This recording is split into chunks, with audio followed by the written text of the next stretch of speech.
बिस्मिल्लाहिर्रहमानिर्रहीम बिस्मिल्लाहिर्रहमानिर्रहीम। नाज़रीन किराम अस्सलाम वालेकुम वरहमतुल्लाहि वबरकातुहू। इंशाअल्लाह तबारक व तआला आज हम लोग पढ़ेंगे शरह में आतो आमिल के अन्नौउर राबिअ। अब तक जो है इस सिलसिले में हम लोग 13 वीडियोस बना चुके हैं। इंशाअल्लाह तबारक व तआला ये होगा हमारा पार्ट नंबर 14।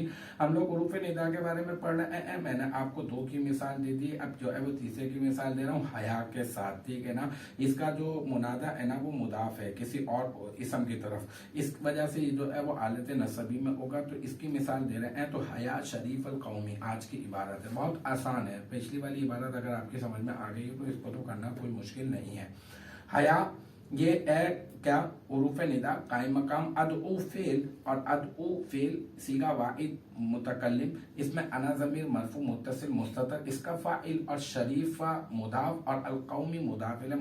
मुदाफिल से मिलकर मुरक्कब इजाफी होकर ये बन जाएगा मुनादा कायम मकाम मफूल बिही। फिर ये अदऊ फेल अपने फाइल और मफूल बिही से मिलकर बन जाएगा जुमला फेलिया इंशाइया। हाँ, मुझे उम्मीद है कि यहाँ तक की जो बात है वो आपकी समझ में आ गई होगी इंशाअल्लाह तबारक व तआला। नेक्स्ट टाइम अगली वीडियो अगली क्लास के साथ मुलाकात होगी। जब तक आप अपना बहुत ख्याल रखिएगा।